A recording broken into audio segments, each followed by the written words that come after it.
a todos, muy buenas noches. Muchas gracias por acompañarnos en una edición más de Entre Colegas. Yo soy Alejandra Guerrero y el día de hoy tenemos dos super invitadas, la doctora María Rocío Rivera, gerente técnico de México y Latinoamérica. Buenas noches, doctora. Y Hola, en hola. esta ocasión tenemos una super invitada, la doctora Mari Carmen Arroyo Wong, y ella es especialista en lo que son animales no convencionales.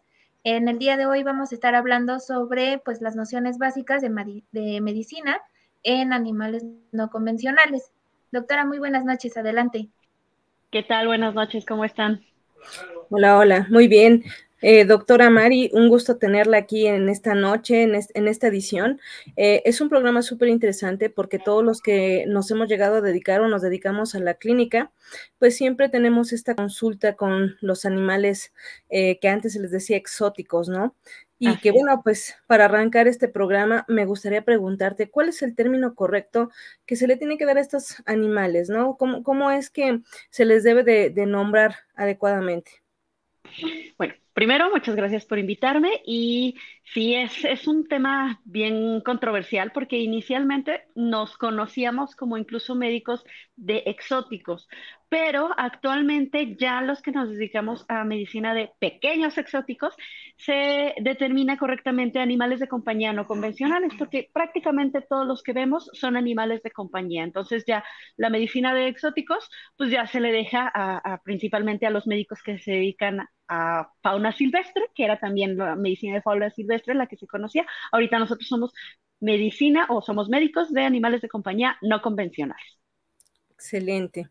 Y bueno, ¿nos podrías dar algunos ejemplos de qué especies estamos hablando para poder contemplarlos como animales de compañía no convencionales? Sí, claro que sí, son prácticamente todos los animales que nosotros podemos tener como mascota, ya no se dice mascota como tal, pero que serían hurones, conejos, erizos, cuyos, prácticamente todos los que no entran en el espectro de perro y gato, todos los que no son perro y gato, que sean legales, evidentemente, son animales de compañía no convencionales, incluyendo reptiles y aves. Excelente. Ale, ¿tienes alguna pregunta? Doctora, cuéntanos un poquito, ¿qué es lo más frecuente que te llega en tu veterinaria? Porque tengo entendido que tú nada más atiendes animales de compañía no convencionales. Entonces, ¿qué Así es. es lo más frecuente que te llega? Pues sí, como bien mencionas, Ale, no tenemos, ahora sí que para nosotros, los animales raros son los perros y los gatos, porque casi siempre, más bien todos son no convencionales. Uno de los principales que tenemos son los hurones, ya que los hurones pues tienen una alta popularidad. De hecho, ya en Estados Unidos son el animal de compañía número 3. En México está elevando en la situación de animal de compañía, pero también tenemos una alta demanda en la medicina de conejos y cuyos, que si bien no está tan difundido, y es algo que sería bien importante difundir, que pues aunque sean chiquitos o aunque sean incluso de fácil adquisición, pues también son de alta estima y requieren la medicina correcta. Pero casi en su mayoría, o el 80% diría yo, son hurones. De ahí en fuera, pues vemos conejos, cuyos, erizos. Últimamente tenemos una demanda bastante importante de ratas. Las ratas son un animal de compañía maravilloso, son unas excelentes compañeras y la medicina también es bastante amplia. Entonces, roedores, hámsters, gerbos que tampoco son tan comunes, sugar gliders o las ardillas deslizadoras, chinchillas. Las chinchillas son una cosa hermosa que también muchos tienen, pero se desconocen muchos cuidados porque no está tan difundido. Ok. Doctora, y también algo importante que hay que comentarlo con nuestros colegas es, y yo siempre lo digo en todos los entre colegas que tenemos, no está mal remitir a los pacientes. Y nosotros como médicos veterinarios somos mejores médicos cuando le decimos al propietario que te trae un conejo, ¿sabes qué? Yo no soy especialista en este tema, te recomiendo con la doctora Mari y por favor ve con ella, ¿no? Sí, eso, perdón, es un punto bien importante porque incluso nosotros siempre decimos, cuando nos llega un perro o un gato, pues nosotros nos quedamos así de, ok, o sea, sí estudiamos veterinaria, pero esto no es lo nuestro y remitimos.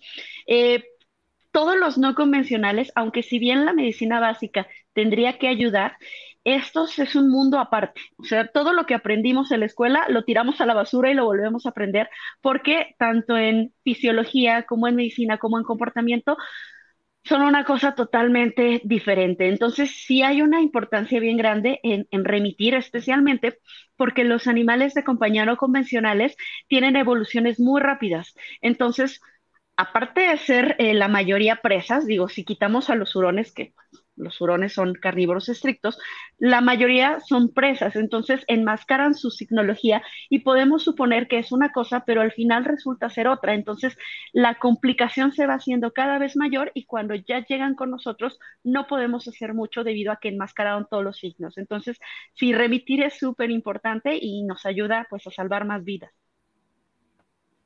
Excelente. Excelente. Claro. Doctora, en tu experiencia, ¿qué es o cómo manejas esa consulta o cómo es esa consulta de primer contacto con un animal de compañía no convencional? Por ejemplo, no sé, cuando recibes a un hurón, por ejemplo, ¿cuáles son como los pasos o qué es lo que hacen ustedes en la clínica donde que tú diriges? ¿Qué es lo que se hace? ¿Cuáles son los pasos a seguir para una consulta de un animal de compañía no convencional? En realidad, los pasos son muy similares a los que seguiríamos con perros y gatos.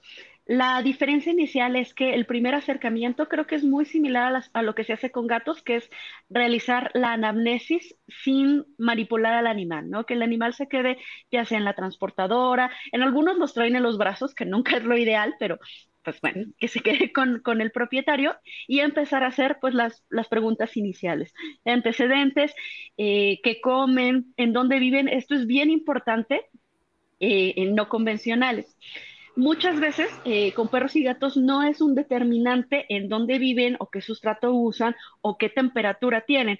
Con nosotros estos datos son súper importantes porque pues el ambiente determina mucho de la medicina preventiva. Entonces tenemos que preguntar todo el ambiente, si están sueltos, si tienen, por ejemplo, un hurón, tenemos que preguntar si hay un fotoperiodo, si tiene una cantidad de horas luz o horas de oscuridad que se respeten.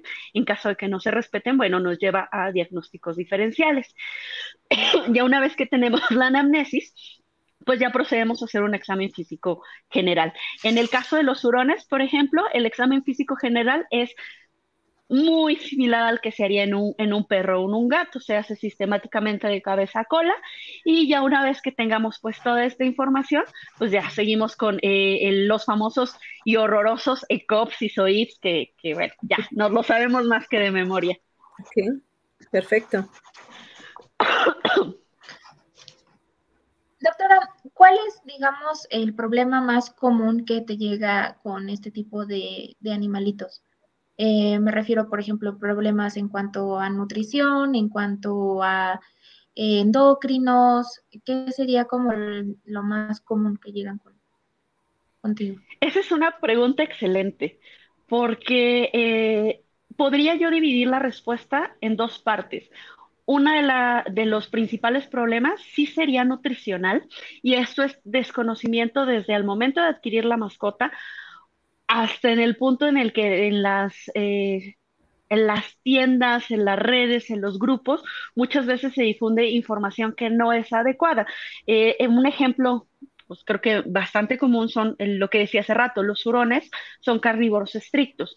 Sus dietas son altas en proteína, necesitan grasas y mucha gente dice, bueno, es que el veterinario de donde lo compré, que casi siempre son lugares que no vamos a mencionar, me recomendó que le diera fruta y es como, me da el infarto. No, no comen fruta. Hay una razón de por qué no comen fruta. Y lo mismo pasa con, por ejemplo, los conejos. Y esto es puro Vox Populi. La gente al inicio de comprar un conejo dice, bueno, es que el conejo come zanahorias. Y le dan zanahorias, ¿no? Conejos, zanahorias. Y al Sí. final, pues no se deberían de dar zanahorias, son carbohidratos que no son los adecuados y que nos generan problemas de salud. Entonces, esto ocurre con todos los no convencionales, la dieta que siempre se desconoce, o muchas veces que también ocurre, les dicen, bueno, come croquetas para perro o croquetas para gato. Y si bien hay unas croquetas para gato que sí pueden administrarse en ciertas especies, pues hay que saber cuáles son. Entonces, esta sería la primer parte, ¿no? La parte de nutrición, pero también está la parte de ambiente. Voy a poner un ejemplo que es, por ejemplo, los erizos.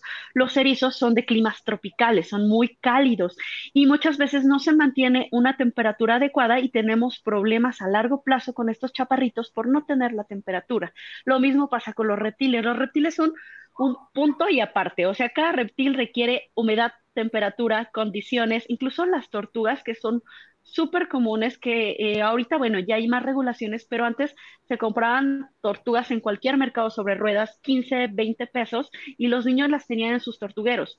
Y al final, pues esto era una situación terrible. La tortuga no tenía ambiente, no tenía filtración, no tenía temperatura, no tenía luz adecuada. Entonces, creo que ahí va. La primera parte, los primeros problemas serían los nutricionales y posteriormente vendrían los ambientales. Creo que esos son los principales. Ya después pues nos metemos a la parte de crianza y genética, que en algunas especies sí tienen un impacto importante. Ok. Ok. Mm. Yo tengo muchas dudas. Para mí también es un mundo muy sorprendente, la verdad. Sé que suena raro, pero ¿cuál es la razón científica por la cual los hurones huelen como huelen? Ah, esa es una pregunta excelente. Ese es un básico realmente que siempre nos preguntan, ¿no? Siempre decimos, es que los hurones huelen como a chetos o como a doritos. Es un olor muy Pero a la especial. máxima potencia, ¿eh? Sí, sí, pero sin embargo, muchos propietarios de hurones hasta lo disfrutan. Es de, este olor me gusta, quiero un perfume de olor a hurón. Y es como, ok. Ellos tienen este olor porque parte de ellos, su familia Mustelida. De hecho, el nombre científico Mustela putorius furo es pequeño ladrón apestoso, ¿no? Ya desde el inicio se sabe que tiene este olor característico. Parte del olor viene pues de varias partes. Una de ellas, que es como la más estigmatizada, porque incluso es la que se opera antes de que lleguen a México, son las glándulas perianales o las glándulas anales, estas glándulas de marcaje. Sin embargo, a pesar del retiro de estas glándulas, los hurones siguen teniendo este olor, pues, chistoso particular, y esto es porque las glándulas sebáceas también tienen mucho en la parte del marcaje. Entonces, prácticamente, aunque se haga el retiro de las glándulas anales, pues vamos a tener este hurón oliendo así, simplemente por su naturaleza de marcaje general. Y así es también como anuncian a sus, digamos que en vida libre, que en realidad el hurón como tal, el que tenemos de animal de compañía, no es el mismo hurón que se conocía en vida libre, que sería el turón europeo. Estos, pues con esto, marcan parte del territorio y además, pues anuncian, aquí vivo, aquí estoy y esto es lo que soy, ¿no? Entonces, pues viene de glándulas y de glándulas sebáceas, principalmente. El olor bonito, es bonito. No, Vamos a definitivamente patentar tiene ese que, perfume, al parecer. sí, H. definitivamente te tiene que gustar ese olor para poder tener a un hurón como animal de compañía, ¿no? Sí, totalmente. Aunque se pueden minimizar de muchas formas, que también es una situación que nos llegan a decir, ¿no? El hurón huele de manera particular. Si bien un hurón esterilizado, que son todos los que nos llegan a la Ciudad de México y a México en general, al país, vienen esterilizados, esto disminuye mucho porque, bueno, las hormonas hacen que tengamos pues más secreciones por todos lados. La forma de minimizar este olor, si se tiene uno, por ejemplo, o dos, porque bueno, hay muchas personas que tienen más, porque decimos que son como las papas sabritas, no puedes comer solo uno, o no puedes tener solo uno, es manteniendo siempre el área de sustrato, las hamacas limpias. O sea, si se tienen muchas hamacas y se van rotando, el olor baja significativamente. Digo, no lo vamos a eliminar porque pues es parte de su ser, pero podemos disminuir este olor que en algunas ocasiones suele ser demasiado fuerte. Entonces, para las personas que sí tengan este problemilla, como de, ay, huele muy fuerte, pues ya se hace un manejo integral del hábitat y asunto arreglado. A menos que se tengan 20, ¿verdad? Ahí sí ya es más Perfecto. complicado. Excelente. Doctora, y Doctora, hablando acabas de de, tocar dos puntos. Ajá. Perdón. Doctora No, no, Rivera, adelante. Tenemos ay, muchas preguntas, como verás. sí, Está bien, es está que bien. hay mucha curiosidad con este tema. La verdad es que creo que muchos de los colegas que nos acompañan en esta emisión están pues prácticamente enfocados en perros y gatos, y hablar de este tema es todo un mundo, o sea, hay mucha tela de dónde cortar, ¿no? Y perdónale, te gano esta pregunta. Doctor, hablando ya del tema con los hurones, ¿cuál sería un hábitat adecuado para un hurón? O sea, ¿qué tendríamos que recomendarle a un tutor que quisiera subirse a esta aventura magnífica con un hurón? ¿Qué es lo mínimo indispensable que tenemos que asegurarle en casa? También es buenísima pregunta. Depende mucho de los recursos que se tengan. Siempre les digo que el básico va a ser un área adecuada para el hurón. Puede ser desde una jaula, la jaula que la economía permita, porque también no vamos a tener una jaula, un hurón en una jaula de 10 por 10, o sea, sí tiene que ser lo más amplia que la economía permita. Sin embargo, hay muchos tutores que nos dicen, es que yo tengo a mi hurón libre por toda la casa.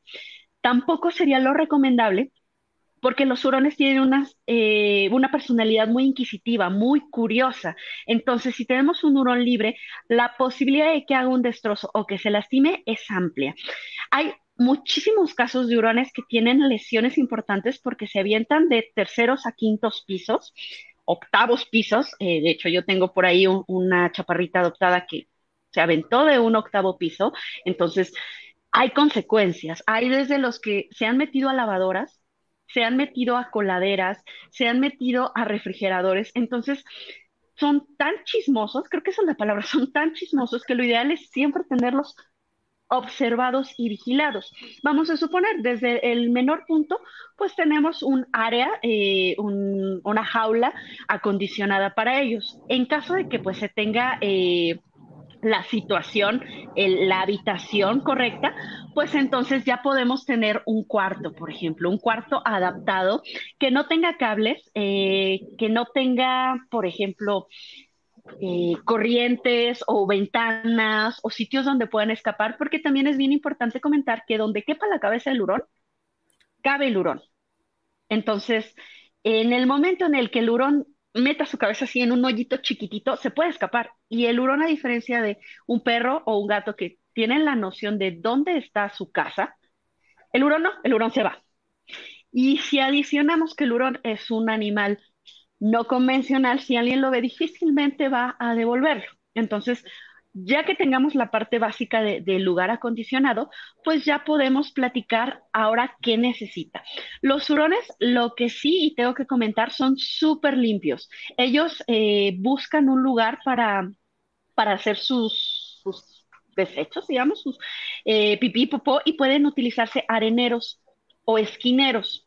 Bien importante comentar que no se puede usar cualquier tipo de arena o de sustrato. Si utilizamos arena para gato aglutinante, el hurón seguramente va a rascar, va a meter la cabeza y se la va a comer, y entonces vamos a tener una obstrucción. Entonces, cuidado con eso.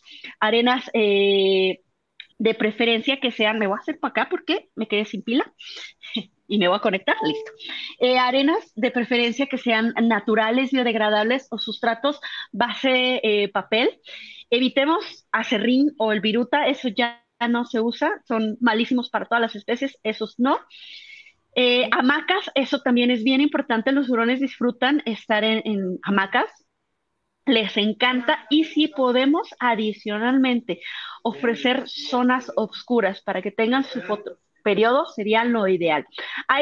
Vamos a suponer que se tienen jaulas, se pueden utilizar desde cajas de cartón, hamacas cerradas o tipis cerrados, tapar la parte de arriba de la jaula, o los que tienen y pueden poner las habitaciones con cortinas blackout para permitir este fotoperiodo las horas adecuadas que el hurón requiere. Eso es una situación bien importante. Y eso sería lo básico. Vaya, comederos, bebederos, hay de muchas opciones, tomando en cuenta que depende del hurón, la personalidad, lo que prefiera. Puede tener bebederos de balín, no hay problema siempre y cuando sean amplios, no chiquititos que tengan, no sé, 200 mililitros, lo ideal es de 500 mililitros a 1 litro, pero pueden utilizarse fuentes pueden utilizarse platos, pero los hurones van a meter su cabeza y van a rascar, no todos, pero lo hacen.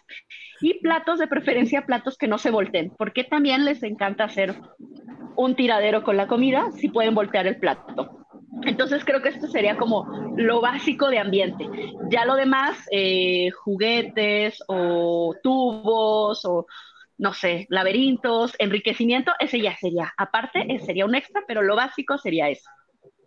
Excelente. Doctora, yo no sabía que los hurones necesitaban fotoperiodo. ¿Cuánto tiempo? ¿Cómo? Explícanos un poquito más de ese tema. Este tema creo que sí es algo bien importante que se tiene que difundir por todos lados. Los hurones finalmente vienen de un ambiente europeo. Este ambiente europeo, porque pues es el origen de ellos, nos hace que tengan mayor cantidad de horas de oscuridad que de horas luz, porque pues finalmente este es el ambiente en el que ellos viven.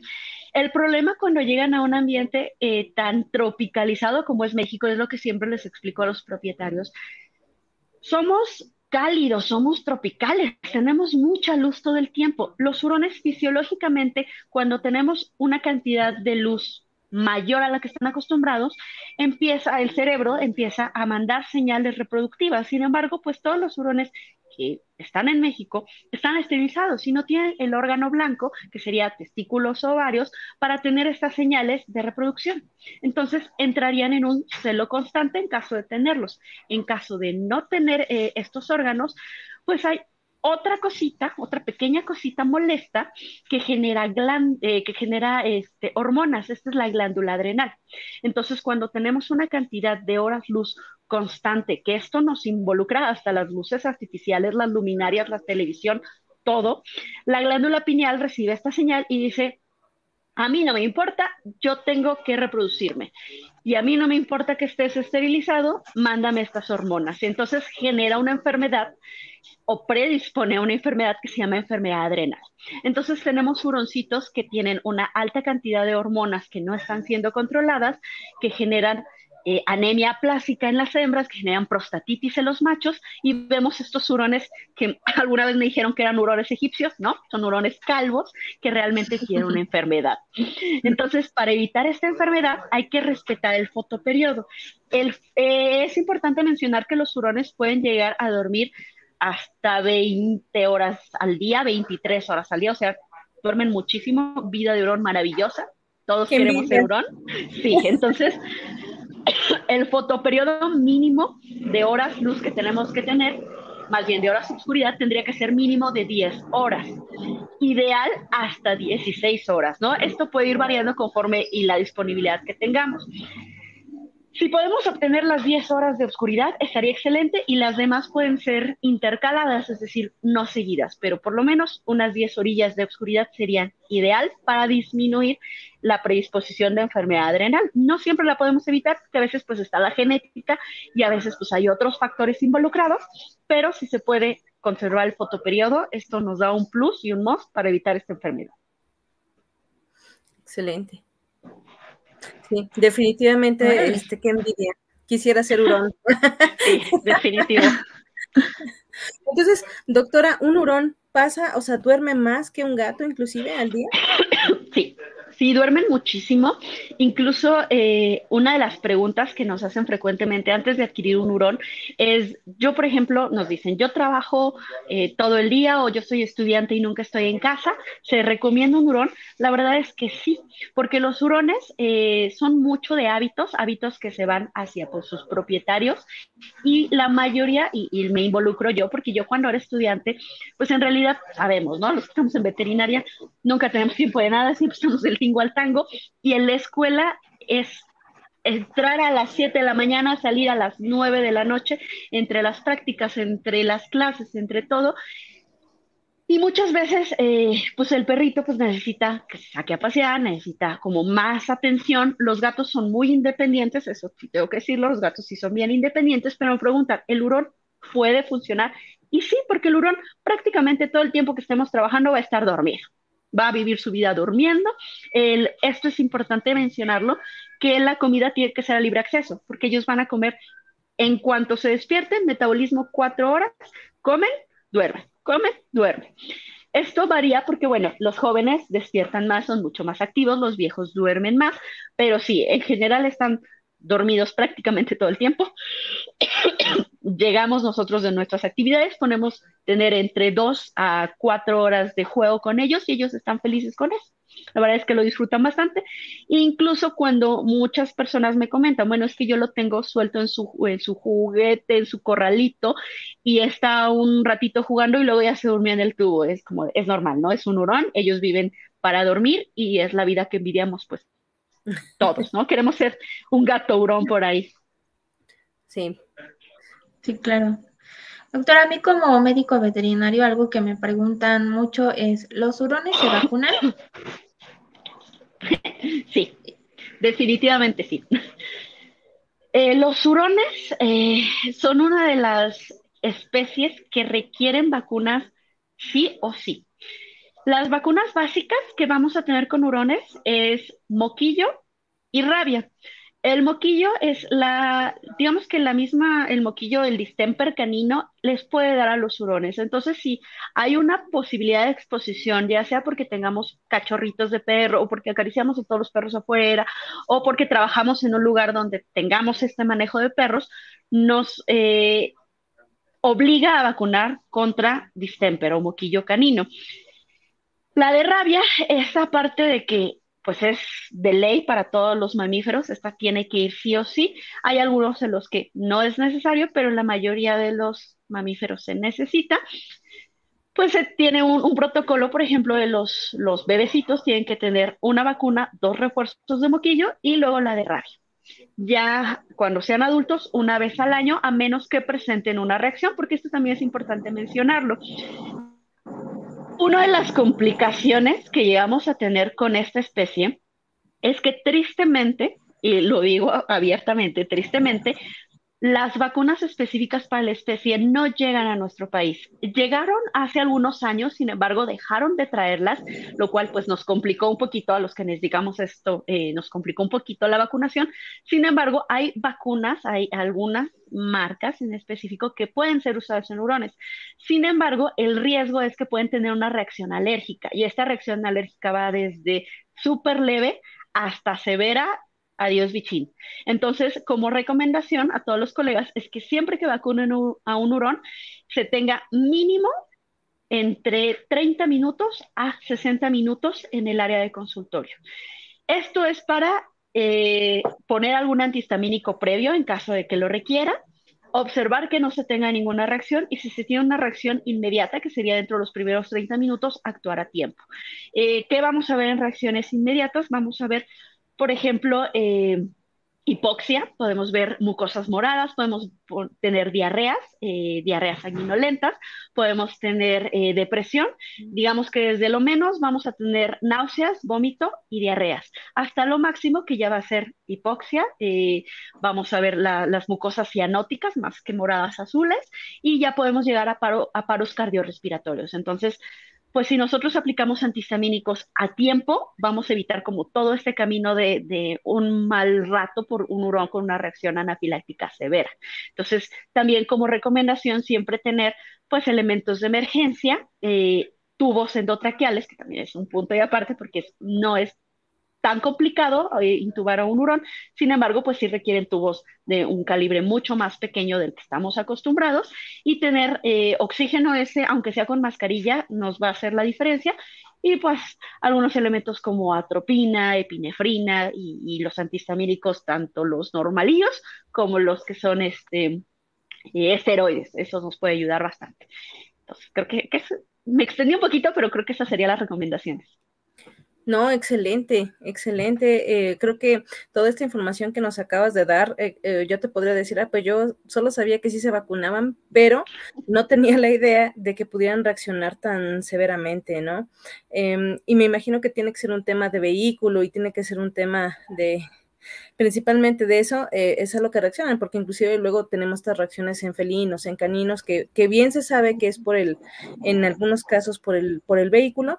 Pues bueno, es importante tener todo a la mano para atender una emergencia de este tipo, ¿no? Así es. Y doctora, decías hace rato, un poco de los problemas, digo, ya abarcamos un poquito de las situaciones de hábitat y ahora nos gustaría preguntarte mucho por la nutrición, que es el área que personalmente me encanta. Algo que nos puedas platicar, el por qué, una cosa que yo comento mucho con los colegas es, si el gato es estricto, el hurón es estrictísimo. No sé Estrictísimo, qué sí. me puedas decir en este rubro, porque es importante que los colegas sepan que son especies diferentes. Tú lo mencionaste al principio. Y bueno, pues a mí me gustaría que ampliaras un poquito más del por qué es carnívoro y por qué es importante respetar esta condición de esta especie en particular. Es un punto que sí es súper importante tocar. Como bien lo mencionas, si con los gatos tenemos que ser estrictos en su dieta, los hurones, híjole, son payasos lo que les sigue. El metabolismo de los hurones nos lleva me voy a ir como lo más simple posible, porque esto nos abarcaría prácticamente un programa completo de esta enfermedad, pero nos lleva a que si nosotros ofrecemos una gran cantidad de carbohidratos simples, ellos no pueden metabolizarlos adecuadamente. Entonces nos lleva a que su páncreas empieza a desarrollar una enfermedad, ya que al no metabolizar estos carbohidratos, digo, lo voy a hacer lo más simple posible porque tampoco estamos en una clase de bioquímica, fisiología y demás, al no poderlos metabolizar adecuadamente, pues sobretrabajan al páncreas y este páncreas empieza a generar una enfermedad que se llama insulinoma. ¿Qué es el insulinoma? Las células beta pancreáticas pueden llegar a tener un aumento en tamaño o un aumento en celularidad. Esto nos genera pues una neoplasia o una hiperplasia. En el mejor de los casos pues, tenemos una hiperplasia que podría controlarse. En el peor de los casos tenemos una neoplasia que hasta podría pues generar metástasis y ser una cosa tremendamente grave. El problema con esta enfermedad es que el manejo es muy complicado y adicional no hay un tratamiento definitivo, o sea, hay un tratamiento que nos permite que el hurón viva más, o sea, simplemente calidad de vida, pero una vez que el insulinoma ya está diagnosticado, prácticamente no hay vuelta atrás. Sabemos que el hurón pues va a tener bastantes dificultades. Ahí viene parte de lo que es muy complicado con esta enfermedad, son los signos clínicos. Podemos tener signos clínicos muy simples, desde que de repente el hurón se tambalea, se va de lado, empieza a tener un poquito de babeo, se pasa las patitas por la boca, tiene náuseas y se puede confundir incluso con pues alguna gastroenteritis o alguna intoxicación. Sin embargo, esto puede ir avanzando a que el hurón está totalmente coordinado, tenemos falta de movilidad en los miembros posteriores o en el peor de los casos nos vamos hasta convulsiones y muerte, ¿no? La glucemia del hurón siempre tiene que estar en límites marginales mínimos 60 miligramos por decilitro. Si esto disminuye, pues entonces estamos hablando de la posibilidad de tener un insulinoma. Para esto, pues hay que hacer una curva de glucosa para poderlo diagnosticar, más estudios complementarios, ultrasonido y demás. Ahora, mucho de lo que se nos pregunta es cómo se trata. Hay varios abordajes. El principal, que vendría a la parte que la doctora Rocío nos preguntaba, sería la parte nutricional. Si un hurón, vamos a suponer que toda su vida comió esta marca para alimento para gatos que venden en el súper, que es horrible, moradita, no vamos a decir marcas, esta horrorosa, que tiene muchos carbohidratos, tarde o temprano este hurón puede presentar esta enfermedad. Ahora, ¿qué podemos hacer si ya tenemos la enfermedad? Cambiar a un alimento con alta cantidad de proteína o muy buena proteína de origen animal, porque también es importante. Hay proteínas de origen animal y vegetal, tiene que ser de origen animal, por lo menos en los 3 primeros ingredientes, y que tenga una buena cantidad de grasa. Esto nos puede controlar mucho los ataques hipoglucémicos porque pues estamos teniendo un proceso de generación de ATPs por gluconeogénesis, ¿no? Y entonces esto hace que dure mucho más tiempo la glucemia y no tengan estos picos, ¿no? Estas bajas. Si ya con la alimentación no se pudo controlar, pues entonces nos podemos ir a la parte de medicamentos hiperglucemiantes que nos ayuden a controlarlo. Si no se pudo de esta forma, podemos irnos a la parte quirúrgica. ¿Qué viene con la parte quirúrgica?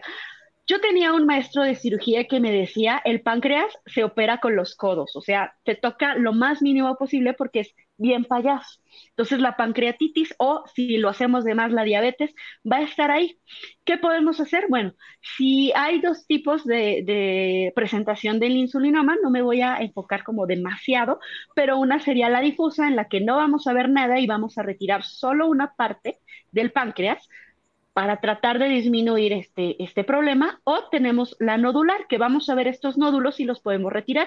Sin embargo, la cirugía no es definitiva y tarde o temprano esta enfermedad puede regresar, ¿no? Depende mucho pues, del hurón, del tiempo de enfermedad, de la evolución, ¿no? Hay muchas cosas que tenemos que tomar en cuenta, pero casi siempre el pronóstico es reservado. Entonces, lo ideal pues es evitar la enfermedad con una dieta adecuada.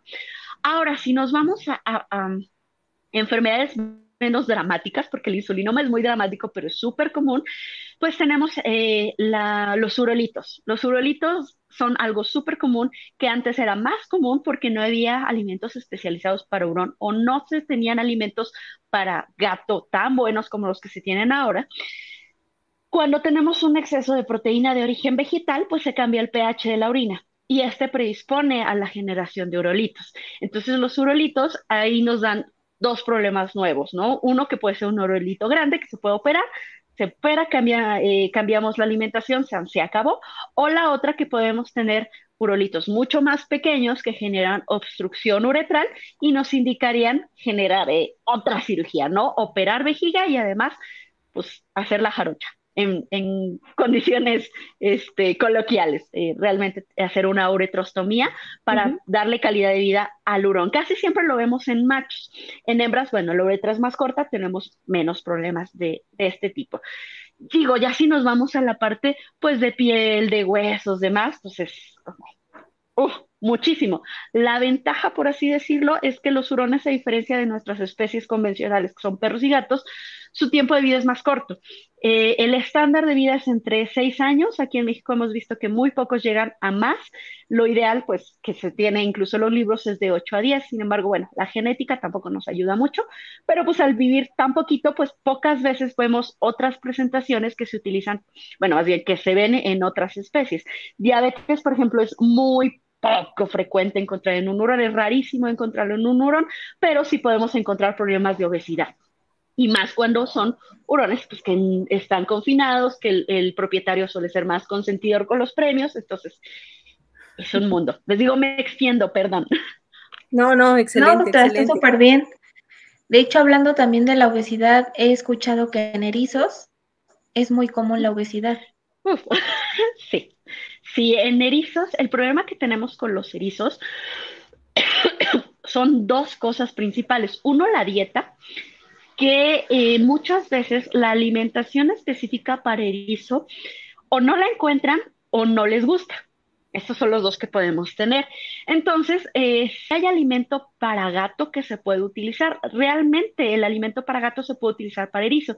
Sin embargo, aquí viene la confusión, porque utilizan o alimento para gato cachorro, que nosotros diríamos, ok, es aceptable para un hurón, no para un erizo. Entonces, para los erizos tendríamos que utilizar alimentos más que son hacia de dieta o lights o control de calorías o control de peso. Eso es lo que tendríamos que hacer. Otro punto con los erizos son que, bueno, son insectívoros que realmente son más omnívoros, pero pues la base es insectívora, lo que nos llevaría a que son carnívoros, pero eso todo un relajito. Entonces, al ser insectívoros, muchos propietarios, o incluso muchos veterinarios, pues indican la administración de insectos como parte de la dieta. Estos insectos, los más comunes, pues son los tenebrios o las zooфобas. Las zooфобas y los tenebrios son súper deliciosos, pero son muy grasosos. Entonces, en vez de ofrecérselos ocasionalmente o como premios, pues es de toma tus 5 zooфобas diarias, o toma tus 8 zooфобas diarias, o toma solo zooфобas, y eso genera obesidad. Si adicional a esto tenemos que muchas personas desconocen que los erizos requieren mucho ejercicio, entonces tenemos hábitats pequeños, sin enriquecimiento, sin, por ejemplo, ruedas de ejercicio adecuadas y una dieta alta en grasas, alta en carbohidratos, alta en proteínas, porque pues también las proteínas de unos a otros son diferentes, o muchas recomendaciones de darle comida para perro, darle comida para gato, pues tenemos erizos obesos que son un problema importante.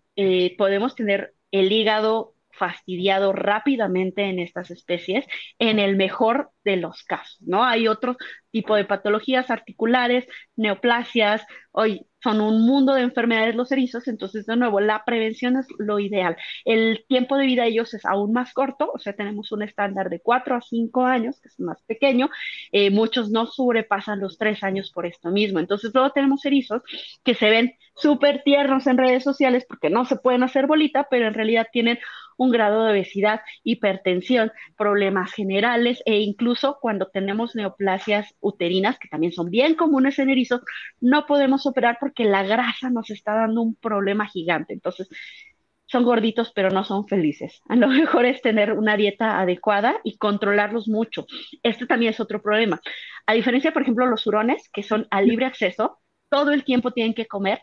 Los erizos sí tienen que estar controlados, sí tenemos que dar porciones, sí tenemos que dar Mm. horas de alimentación. Entonces, ahí muchas veces viene esta confusión de, es que el erizo, bueno, conozco un hurón, come mucho, come para gato y come todo el tiempo. El erizo igual, no, otro punto totalmente diferente. Claro, ahí la importancia siempre consultar a un experto antes de hacerse de algún animalito de compañía. Sí, claro. Y de hecho, esta parte de la alimentación también afecta mucho en los conejos.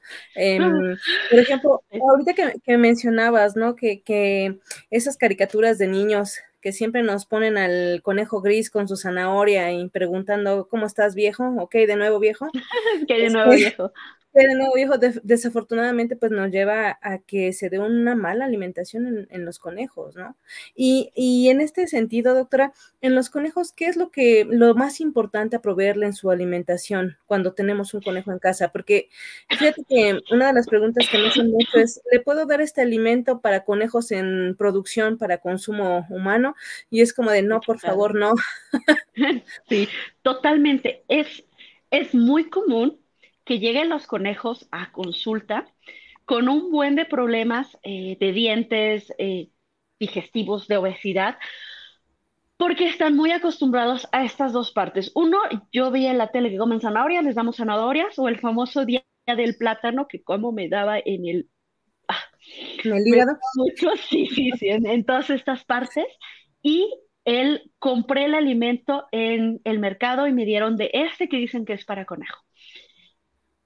Los conejos de compañía, tenemos que entender, y eso es lo que siempre les digo a los propietarios que vienen, es de, a ver, ¿se va a cenar a su conejo en Navidad? Y ella me dice, no, doctora, ¿cómo cree? Ah, entonces, pues les explico. El alimento que ustedes están adquiriendo es un alimento para que ellos ganen peso rápidamente en un corto tiempo, para que en el momento ideal, pues vaya al plato o vaya a la producción. Los animales, los conejitos de compañía, pues tienen una expectativa mucho más amplia. De hecho, esta es incluso más amplia que hurones y erizos. Pueden llegar a vivir 10, 12 años dependiendo del tipo de conejo.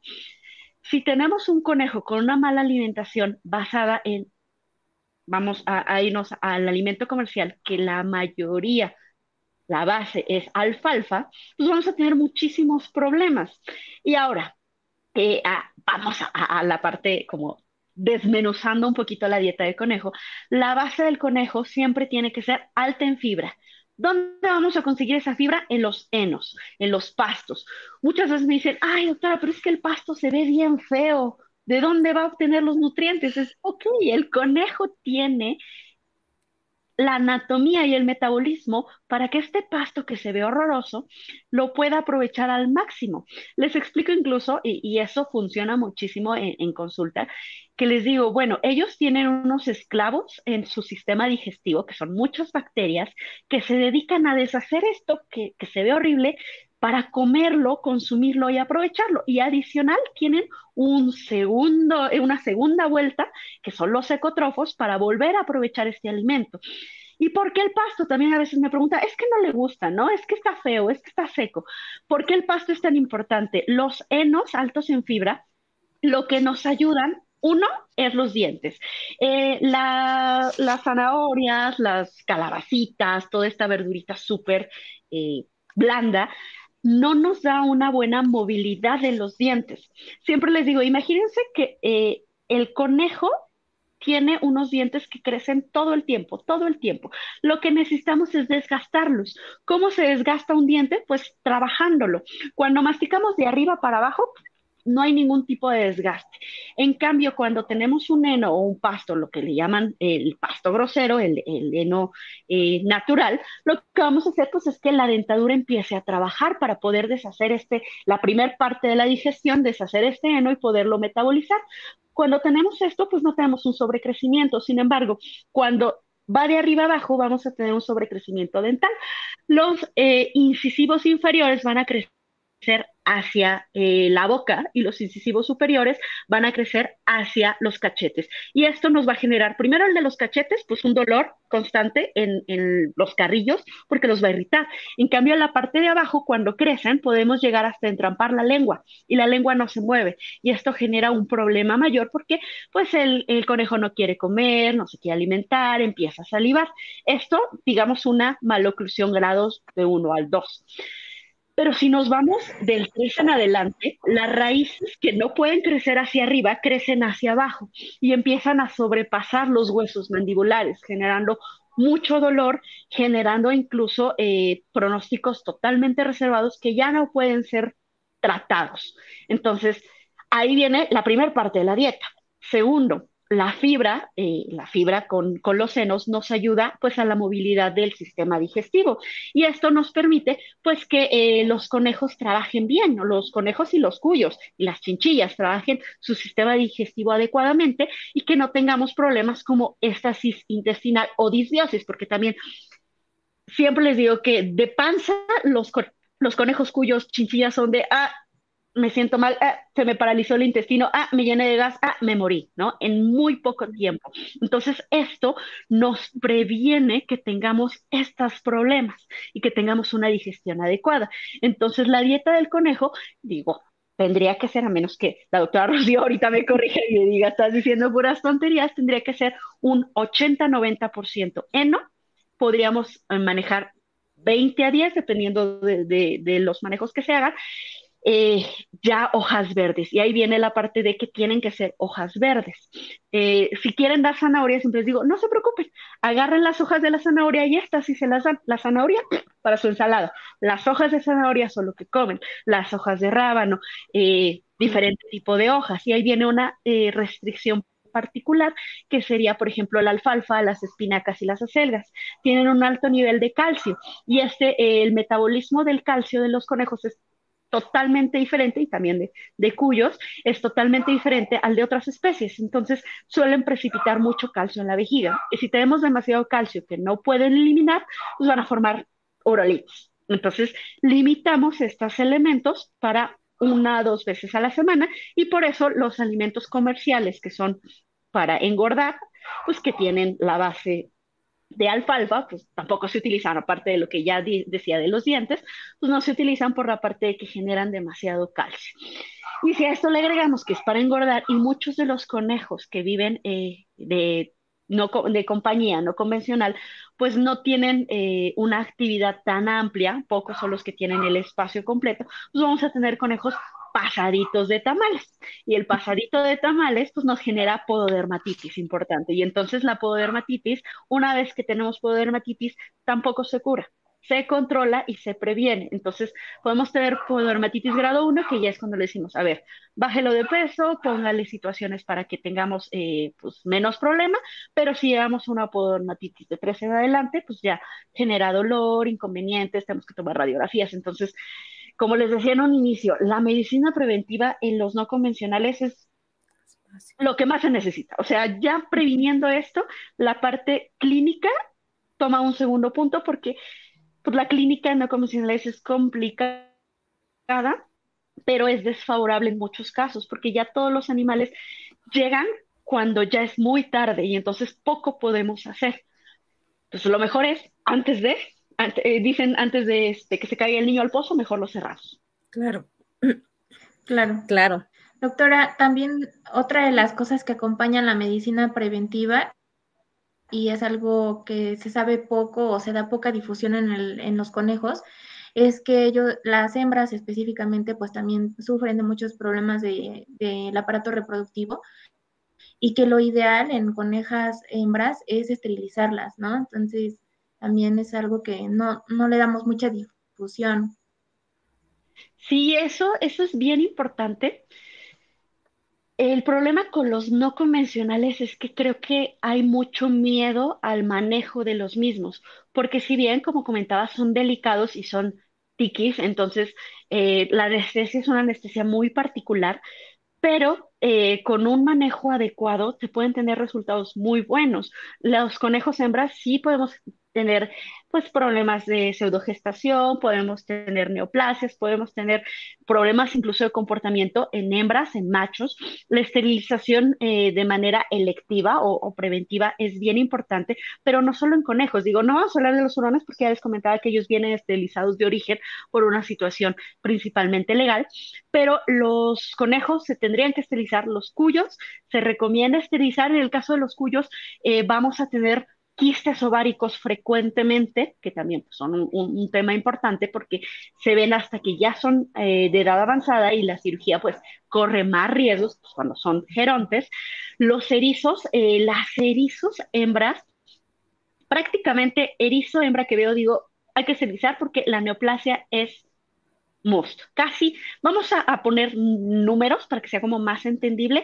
De cada 5 erizos, mínimo 3 hembras van a tener una neoplasia de reproductiva. Entonces es un número bastante grande. Si nos vamos a los machos, nos vamos al mismo número. Las neoplasias testiculares son bien importantes. Entonces la esterilización ayuda muchísimo a evitar este tipo de enfermedades. Si bien vamos a poner en el punto en el que hay quien tiene el macho y la hembra, pues se inician con el macho. Esterilizar al macho, siempre decimos que los machos son más fáciles, pues sí, también en esto son mucho más fáciles, la recuperación es mucho más sencilla, pero y evitamos algunos elementos, situaciones como de llenarnos de chamacos, pero la hembra pues también es importante. Si bien las conejas, pues ya mencionábamos, que la pseudogestación puede ser de un comportamiento, problemas de comportamiento, hasta darnos problemas en sistema reproductivo directamente, pues lo mejor es evitarlo. Y es, no es complicado, simplemente se necesita saber muy bien la especie para tener los monitoreos adecuados. Y esto nos hace una cirugía electiva como la que sería en perros y gatos, que si bien ninguna cirugía es fácil, porque a Claro. veces los propietarios se confunden, ¿no? Nos dicen, ay, es que es una esterilización, es muy sencillo. No, todas las cirugías tienen un riesgo e implican ciertos protocolos que igual son protocolos individuales para cada especie y para cada paciente, porque pues, es lo mismo un conejito bebé a un conejito geronte, a uno que tenga problemas cardíacos, o sea, sí tiene que ser muy individual, pues es una cirugía que debería de fomentarse más, o sea, debería fomentarse más que llegan con el conejo, porque además otro problema que vemos mucho es la reproducción no cuidada. Entonces vemos a los que compraron los conejitos y al rato tienen 10.000 conejitos y no saben dónde ponerlos y los tienen en malas condiciones, hasta y esto creo que sí lo voy a mencionar, los que reproducen erizos que no saben la parte de la genética que están cargando y entonces perpetuamos enfermedades que ya no deberían de estar o que son enfermedades que no tienen un tratamiento. Uno es el erizo tambaleante o el wobbly, es genético, no tiene cura, es progresivo. ¿Por qué seguir teniendo erizos con Wobbly cuando se hace una reproducción adecuada? Pues es porque no hay esterilizaciones, porque la gente compra la hembra y el macho, se les hace fácil, tienen 2 ericitos y resulta que los erizos que compraron eran hermanos y bueno, una situación increíble. Lo mismo con cuyos, con chinchillas es menos frecuente, con hámsters pasa muchísimo que compran a los hámsters, los tienen, también los hámsters tienen muchos problemas reproductivos, eso es bien importante, los tienen muchísimos hámsters y de repente llegan histéricos porque la mamá hámster se los comió y es una mala madre. No, es parte del comportamiento natural. Entonces, conociendo la especie es como de no es mala mamá, simplemente pues, no estaba lista para ser mamá y además tenía el macho, tenía estrés. Las ratas nos pasa mucho que las ratas son muy sociales, pero no se pueden tener hembras y machos juntos a menos que estén esterilizados porque o los vamos a llenar de ratitas o vamos a tener problemas de peleas. Y si tenemos machos enteros juntos, va a haber una situación jerárquica terrible. Entonces, si bien la rata tiene que tener compañía, pues no va a poder tener compañía porque se va a estar peleando a cada rato. Entonces tenemos la hembra con el macho que no se van a pelear, sí, pero al rato tenemos 7 ratas que pocas personas hasta ahora se han quitado el estigma de, ay, la rata es horrible y no las quieren adoptar. Entonces, la esterilización es algo que vamos a fomentar en la mayoría de las especies, perros, gatos y los convencionales. Ya, bueno, de reptiles no hablamos porque eso sí son otro punto y aparte. Punto y aparte, claro que sí. Doctoras, yo tengo una última pregunta. ¿Cuál es tu opinión como experta, doctora Wong, sobre estas personas que dicen, es que el hurón o es que los pajaritos deben de vivir en vida libre o es que las tortugas deben de vivir en vida libre y voy a ir al lago de Chapultepec a soltar mi tortuga o voy a ir al parquecito a soltar el canario o voy a ir a dejar el hurón en el bosque, ¿no? Ese es un tema bien importante. Eh, Se ha dado mucho, especialmente en algunas convenciones grandes a las que pues se vende estos animales de compañía no convencionales, en los que siempre hay este discurso de ellos deberían de ser libres, ¿no? Deberían estar en su hábitat natural. Yo siempre les comento porque cuando teníamos cachorros en la clínica llegamos a tener pues esta venta de cachorros, ahorita pues ya no porque pandemia, pero cuando llegamos a tener no faltaba el que nos decía, no vendan, regréselos a su hábitat natural. A ver, ¿sabemos cuál es el hábitat natural del hurón? Y la mayoría de, no, ¿no? Y siempre les explico, especies como el hurón doméstico, el Mustela puteresfuro, como el erizo pigmeo africano, son especies que fueron creadas para ser animales de compañía. No existen en vida libre, no se adaptarían en vida libre y probablemente se mueran. Situaciones en otros países del hurón en particular, por ejemplo, nos vamos a España. En España los hurones llegan a ser un problema, porque como ahí no hay una regulación en cuanto a la esterilización, se reproducen muchísimo y los encuentras en la calle como fauna feral, como los perros. Creo que me parece que en Cuba, ahí sí les debo el dato, pero hubo una situación de rabia por hurones, porque estaban libres. Entonces, los hurones definitivamente son no, los erizos no se adaptarían, terminarían muriendo, como por ejemplo los canarios, por ejemplo, muchas especies que no están hechas para vida libre. Entonces, si nos vamos a ese punto, pues al final liberarlos sería matarlos. Nos vamos a las tortugas. Las tortugas no son de este hábitat. O sea, para empezar, su nombre es orejas rojas japonesa. O sea, con el nombre es de no viven en México, no son de México. Entonces podríamos incluso fomentar en algunas especies de rápida reproducción un problema medioambiental importante porque estarían desplazando especies nativas. Un ejemplo muy claro, hay unos loros que son como súper verdecitos que los liberaron, se reprodujeron y ahora están por todos Las lados. monjitas.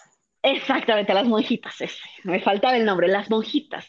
O el famoso pez diablo o pez león, que ya hay programas para cazarlos porque definitivamente sobrepoblaron y excedieron el límite que se podía tener. Entonces, la respuesta es si un animal de compañía convencional fue, vamos a buscar la palabra correcta, fue evolucionado generación tras generación para ser un animal de compañía, la vida libre no es la opción. O sea, en el caso para estas personas que dicen no se deberían tener, a lo mejor muchos sí no se deberían de tener, pero ya que se tienen, pues hay que hacer el manejo más adecuado posible para perpetuar muchas especies. Digo, tenemos el ejemplo del ajolote mexicano que antes estaba en un peligro, ahorita ya no, ahorita ya hay muchos ajolotes, si bien en vida libre, pues ya podemos encontrar más y antes no había, se perpetúan como animal de compañía no convencional. Y mucha gente los tiene y muchos son de, no, ¿por qué? Porque son de... No, esto ayudó a su conservación. La crianza de estas especies ayuda a la conservación. Entonces, sí, lo ideal sería, pues, primero la educación, ¿no?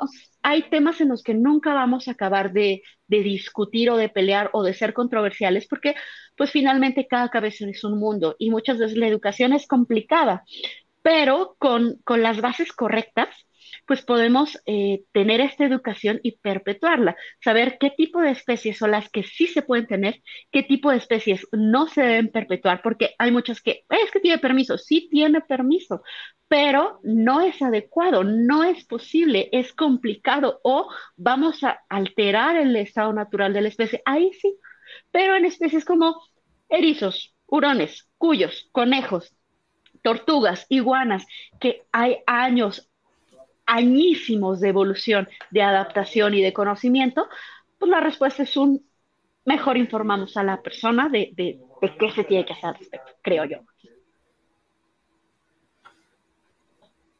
Sí, totalmente, totalmente. Esa educación que tenemos hacia los tutores de mascota es súper vital para, pues, dar verdaderamente calidad de vida a este tipo de especies, ¿no?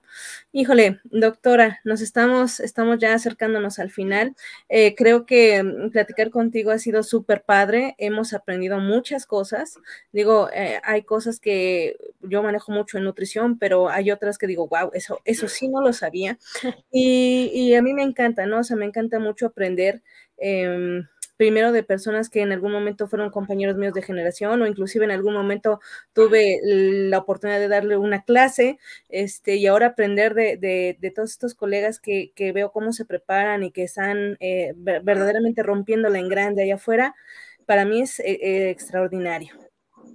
Pues bueno, yo quisiera recapitular esta parte. Colegas, los invito mucho siempre a conocer con la especie con la que vamos a trabajar. Recuerden, son especies totalmente diferentes, los no convencionales a los convencionales, animales de producción también son súper diferentes y tenemos que informarnos bien. Y en el momento en el que no podamos dar una consulta de estas especies, lo más ético, lo más profesional es remitir. Y bueno, doctora, no sé, nos gustaría pasar tus datos para que a lo mejor algún colega que te quisiera contactar vía correo electrónico, lo podamos hacer. Y entonces, no sé si me puedan apoyar colocando los datos de la doctora para que si alguno de los colegas quisiera acercarse, aprender un poquito más de esta área, inclusive preguntarte en dónde pueden tomar cursos, cómo pueden, ahora sí que formarse un poquito más en esta área, porque en verdad es maravilloso, ¿no? Y bueno, lo que decías en la nutrición, ¿no? Siempre surge esa pregunta, siempre me dicen con los hurones y los erizos, ¿cuál dieta es mejor para uno, para otro? Y entonces, vean, la doctora lo comentó y es buenísimo recapitularlo. Para hurones te puede ayudar mucho una dieta de gatito, pero bien ella lo comentó, no es cualquier dieta, es una dieta que tiene que cubrir un perfil nutricional razonable para esta especie. Por ejemplo, para los erizos, ella también lo comentó, no es tan adecuado utilizar dietas para gatito, quizá las dietas, como ella lo mencionó, para programas de reducción de peso, dietas un poquito más con menor aporte calórico son de las mejores opciones. Y bueno, doctora, yo quiero cerrar con esta pregunta. ¿Qué opinas tú de administrar croquetas para perro en roedores? O sea, ratones, ratas. ¿Qué tan bueno es? ¿Qué no tan recomendable? O sea, porque esa es la pregunta de oro que siempre nos hacen. Oye, ¿y esta se la puedo dar? Porque lo leí en, no sé, la página amiguitos.com, ¿no? Entonces, ¿qué opinas de esto?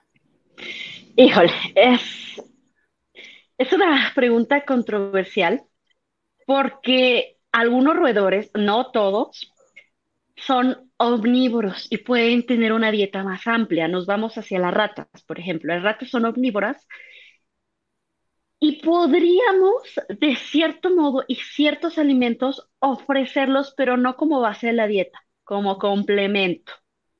Pero nos vamos a, por ejemplo, los hámsters. Los hámsters suelen tener una dieta más basada en semillas. Y si nosotros damos este tipo de proteínas, seguramente vamos a tener un problema de obesidad.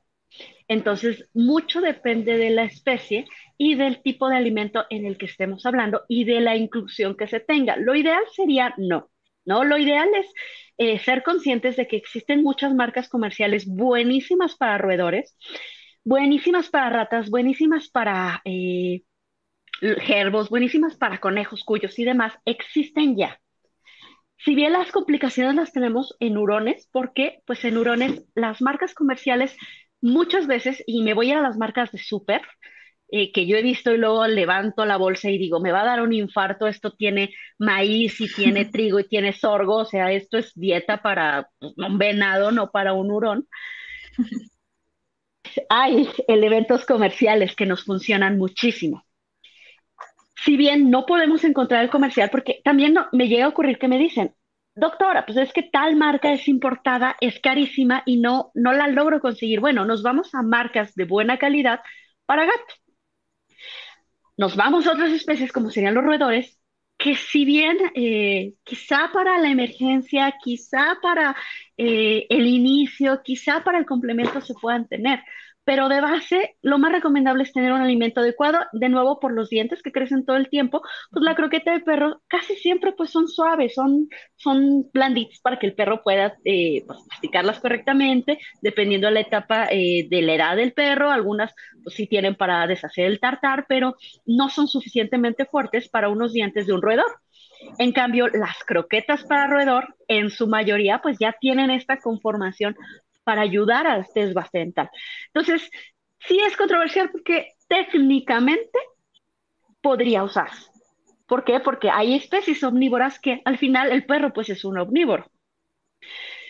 Prácticamente, pues lo ideal es hacer un balance correcto entre croquetas adecuadas para roedores y algunos otros elementos complementarios, porque también los roedores son más selectivos. Entonces los roedores sí son más tiquis de, no me gusta esto que me diste, no me lo voy a comer, cómetelo tú y avienta del plato, ¿no? Entonces sí tendríamos que hacer un balance más amplio con ellos y tenemos más opciones. Entonces, ¿se puede usar?